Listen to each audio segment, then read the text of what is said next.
But I want to know, what agencies are you not supporting? Why? And what's the solution? So here's the dirty little secret in modern government. It's not a Republican point or a Democrat point I'm about to make.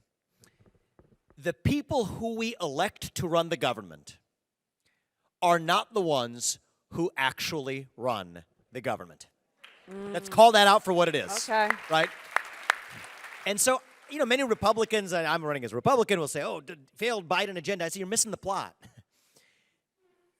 The elected president of the United States is not actually running the show today. It is a permanent managerial class, what people like me will call the deep state, but call it the managerial bureaucracy, the three-letter agencies in Washington, D.C. They're the ones who wield the keys to power in the United States. What do you mean by managerial? I mean the people who are never elected. Okay, the people who are appointed. The people who look at the president, people like me, let's say I come along. How does someone working in the Department of Education or the FBI or the CDC or the FDA, how do they view me? They'll view me as, this is a cute little puppet that comes along every 4 years. We're going to have a new one 4 years from now. But I was here long before he got here, and I will be here long after he's gone. So they're like a little inconvenience that comes along and makes some noise. And the problem is most of the people who fill that position, they're happy to play the part. Many people who go into politics are just attention hungry. You get on cable television at night, call it a day, get a nice round of applause when you walk into a room, it makes you feel good, that's good. But you're a puppet when in fact the real decisions of how we regulate industries across this country, how we're shackling energy production here at home, from drilling to fracking to nuclear to coal, those decisions are made by people who you never heard of. I took my son a few Sundays ago. We do these Sunday shows now. I'm running for president in Washington, D.C. I took him to the Capitol. It's a beautiful building, striking. There's a dome. But I'm thinking about explaining to him what's going on there. These aren't where the laws are made. It's like a museum. It's where the laws used to be made when our founding fathers wrote the Constitution in 1789. But today the laws are being made in the drab government buildings that we would never dare to or even waste our time visiting. It's designed to be drab for a reason. So I think this reduces accountability in government. I think it acts like a wet blanket on our economy, because if you asked most voters in this country, do you think America should be drilling and fracking for more oil and be a leader in energy production, they would say yes.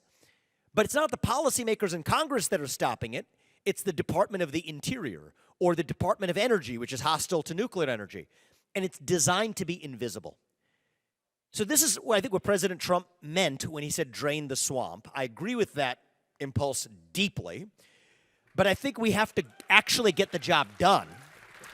And I think it's going to take a combination of somebody who comes in from the outside but knows the laws of this country and how we're actually going to, in my view, bring mass layoffs to the federal government in Washington, so let's D.C. talk about that. Let's talk about that. Where? What? You mentioned the FBI. Start with the FBI. Okay, let's talk about it. People find this extreme when I say it, but you guys seem down for the truth. So let's talk truth. We can handle the truth. So you can handle the truth.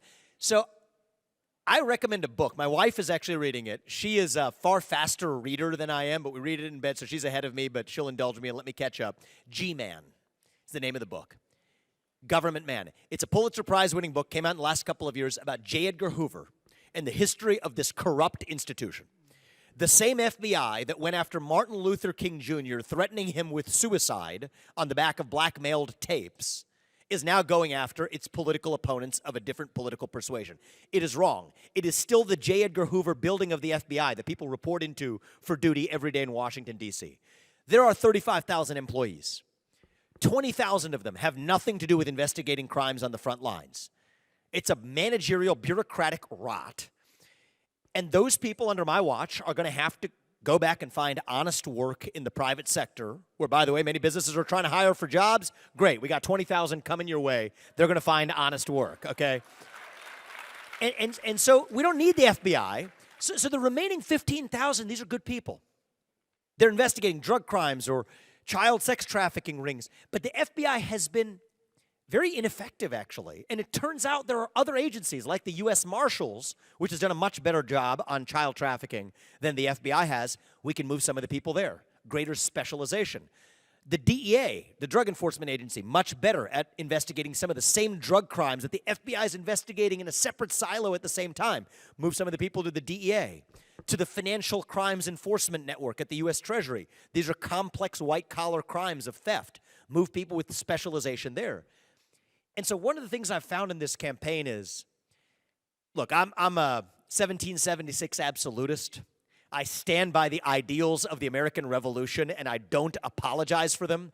These are extreme ideals to some. They're American ideals to me.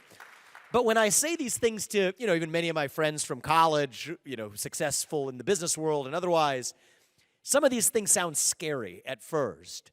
But when I explain it to them, actually what's really scary is the status quo. That we have a group of people who have no accountability to us as the people that are actually wielding the levers of power. If we're talking about excising the FBI, and it will be shut down, we'll shut it down in the first 3 months when I'm in office, it's actually much more practical to even take the 15,000 of the 35,000 and move them such that, are we going to have an epidemic of drugs in this country? No, we're actually going to be much better at fighting drug trafficking or child trafficking. We're going to be more effective while also restoring accountability. And I just do not think somebody who grew up in that system is going to get that job done. It's just not going to happen, or it would have happened already.